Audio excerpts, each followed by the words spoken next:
plaintiff, Chandra Atkins, says the defendant is her mother, and growing up, she always saw her mother taking money from men, and she wanted to do the same thing. At the age of 15, Chandra started escorting and is still working as an escort to this day, and she's suing her mother for the cost of carpet installation. Defendant Sandra Collins says she was addicted to crack when Chandra was a child, but claims she's been clean for 17 years. Sandra says she's upset by Chandra's profession of choice, and Sandra's countersuing her daughter for unpaid rent. All rise. This court is now in session. The Honorable Judge Greg Mathis presiding. You may now be seated. Start with you. Well, it starts with, I love my mom, okay? I grew up in a good home. Problem is, my mother, she's very rude. She can be very rude, okay? Growing up, I saw my mom taking money from men, okay? And of course, as a kid growing up seeing that, you want your own money. She wouldn't share any with you? My mother would buy me things, but of course it wasn't the thing. She didn't give you any in your hand. Of course it wasn't. You wanted it in your hand? Yes. Like she was getting it? Yes, of course. Crisp? Without her touching it? No, sir. You wanted to do a little pimping then. All right, go ahead. Well, at 15, I started escorting. My mom was bothered by it, of course, but it was taking care of. You were getting it in your hand then, I hope. Yes, sir. Things a little slow now because it's $800 and you didn't pay your rent. Go ahead. It's slow every now and then. Yeah. Vegas, they'll never get slow in Vegas. Where you from? Amarillo, Texas. Huh? Amarillo, Texas. Oh yeah, you ain't getting no money. But go ahead. I'm sorry. I don't mean to judge your working situation. I don't know whether you're working fine. well or not. But go ahead. So what else?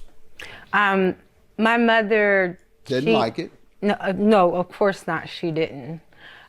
She decided that when I want to come home, I can come home. Good. So me and my ex got into it. She didn't like my ex, of course. My mom's selfish with me. She loves me. I know that. I moved back home. She let me move in her one-bedroom apartment.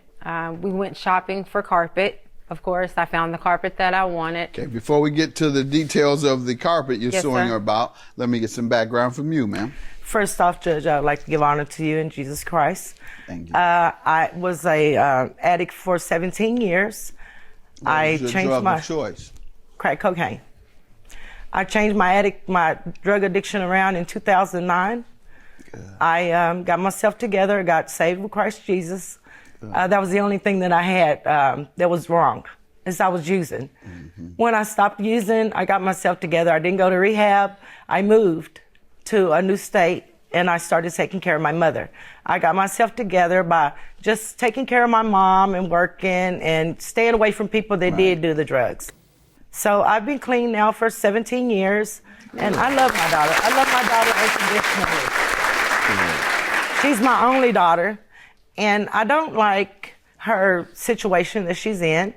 I don't like the escorting, but I know that she has to have a job. All I asked her to do is just keep it out of my eyesight. I don't want it around me. Don't bring it around me. I don't want to hear about it. I don't care for her ex at all. He's very abusive. He fights her. He takes the money that she does work for, and it's just not right. Chandra decided in July 2016 that she would move into my apartment. When she moved into the apartment, she decided... She left her man? Yes. And moved to your town? Yes. All right. He went to jail? Yes, for what? Sir. My mom called the cops on him and told her where we were in Florida. But they had to warn him for something. Yeah. Not just where he was. What did they? He has a history, bad history of going to jail. What was he convicted of? You don't know? To be honest with you, he never really wanted to tell me. Okay, good enough. All right, and so she moved in with you in 2016. Yes. She stayed there for a couple of months, and then she moved to the one-bedroom apartment. She decided that she wanted carpet in the apartment, so we went searching for carpet. All right, now allow me to have her tell me the rest of the carpet story. Go ahead. It was actually 6 months that I stayed in the apartment. Yes, I did get the carpet. The reason for me getting the carpet is because the floors. Okay, so why are you suing her, though, about the carpet? Because we made an agreement for her to give me the money back for the carpet. So why did you want her to give you the money back? Why was that agreed to? Because she asked me to stay there so she can get a tenant to move in after I moved out. Got it. And so you were only going to be there temporarily. Yes, exactly. And the carpet was going to be there clearly permanently. Yes. So you paid for it up front? Yes, we went. And how long after that did you move? 6 months. And when you asked about your money, what has your mom said? I asked her to at least give me, the same amount that I gave her back. You gave her back for the carpet. I think it was like $260 a month because I had moved with her. I was living with my mother. Let's stay with the carpet. Okay. You all had an agreement that she would pay for all of the carpet? No, I paid for everything. Okay, so why are you suing her regarding the carpet? Because it's been over 6 months. Did she agree that she would pay you for the carpet? No. Why? Okay. Well, if she didn't agree you listen. Sir. If she never agreed to pay you for the carpet installation, and that's what you're suing her for. I paid for the carpet. Pardon me? I paid for the carpet as well.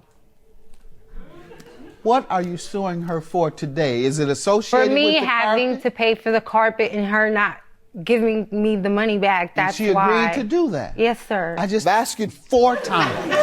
I said, did she agree to pay you for the carpet? I paid for it myself. Did she agree to pay you back for the carpet? No. She didn't agree to pay. Why are you here suing her? Because I paid for it. She did agree to pay you for the carpet. Okay. And the last time you asked for your money, what did she say? She wasn't giving it to me. Oh, did she give you a reason? That I owe her money for staying in the apartment. All right. Ma'am, what do you want to tell me about the carpet installation, whether you agreed to pay her for it or reimburse her, and secondly, the unpaid rent you're countersuing for? I did agree to pay her for carpet after she moved out, if I had attended, okay? Did no one move in the apartment after she moved out, so I'm still yet to have a tenant to pay her back. You intended to pay once the tenant comes. Right. That was the agreement? Yes. And you still intend to pay when the tenant comes? But it's not up to part for the city for anyone to be able to move in it, sir. When will it be, and whose fault is that? Okay. I don't know how long it's going to be before it'll be able to be. And whose responsibility is it? That's my responsibility. Okay, so you're not going to pay her money until you meet your responsibility by living up to the city code. Who knows when that's going to be? After you do all that, which might be a year or 2, then you got to wait until you get a tenant. Who knows how that process is going to be? So far, she's out of her 800 waiting on you to get your thing together. But she didn't pay rent while she was in my apartment. That's your counterclaim, so let's get to that. Tell me, what was the agreement? The agreement was that she was going to give me $260 a month. Beginning when? In July. Okay. What did happen? She didn't give me anything. Not a dime? Not a dime. And that money was for taxes on the property. She knew that I had to pay taxes on the property if she was going to live in the back. That I am not working, I am disabled, I am yet to get my disability started. So I have here evidence where she was to pay me $260 a month for 4 months. It's not evidence, this is your calculations. And ma'am, did you agree to pay $260 beginning in July? Yes, for 6 months I paid. So you did pay? Yes, sir. And you say she did not pay you a dime? No, sir. And Tell me your form of payment. Would you write a Cash. check, money order? Cash. All right. It's Can my you mom. remember? All right. Can you remember any of the instances or any of the scenarios? Yes, I would take it to her house. The houses are right next door to each other. Okay. Give me one precise scenario. She called me and she's like, you know, you're supposed to be paying me today. I said, Ma, I gotta go get the money. I went and got the money and I gave it to her. Where were you all at when you gave it to her? Right next door to each other. You passed it through the window? No, there's like a field.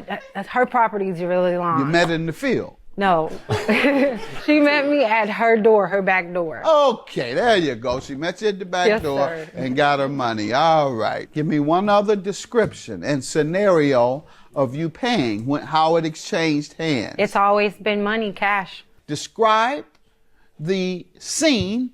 Where were you? Give me one more I scenario. was in the one-bedroom apartment. I walked across the field. My mother opened the door, and I gave her her money. Had she called or? No, she didn't call. The only time she calls is tell me good morning. That's it. Okay, so you were taking your own initiative to go by and give her Because the money. I was responsible for it. Mm-hmm. And so out of your own initiative, you said, let me go pay Mom. No, sir. How did it happen then? No, I left the apartment, walked over there. She opened the door. I gave her her money like I was supposed to. On your own initiative? I have to. It's my mom. If I don't, then I'm not going to have anywhere to stay. All right. And she says that's why you don't have anywhere to stay. Are you still living there? No, I moved. That's why I she moved says to you don't have 6 anywhere to months. stay because you haven't paid her. So what you're saying plays into her allegation, and that is you don't stay there anymore because you didn't pay. Just as you said, if I didn't pay, I wouldn't stay there anymore. And you don't. She says it's because you didn't pay. You got that right. Thank you. Got it right. So if I have it right, as your mother says, she has not given you a specific time frame in which you will receive your $800 back. And I'm going to conclude that if the time frame is not specific, then it means a reasonable amount of time. So I'm going to grant her her judgment because she has a right to anticipate you might not pay her. You can't even give her a time frame. $800 is your judgment. On the other hand, your mother was very clear, very concise, very specific about you not paying. You gave me some scenarios that sounded confusing and contradictory. So I'm going to grant her her judgment of $1,040. When there's no evidence for me to see, then I have to go with whom I believe. I believe her more than I believe you about the rent based on the testimony of the parties. $800 for you, $1,040 for you. Have a good day. Thank you.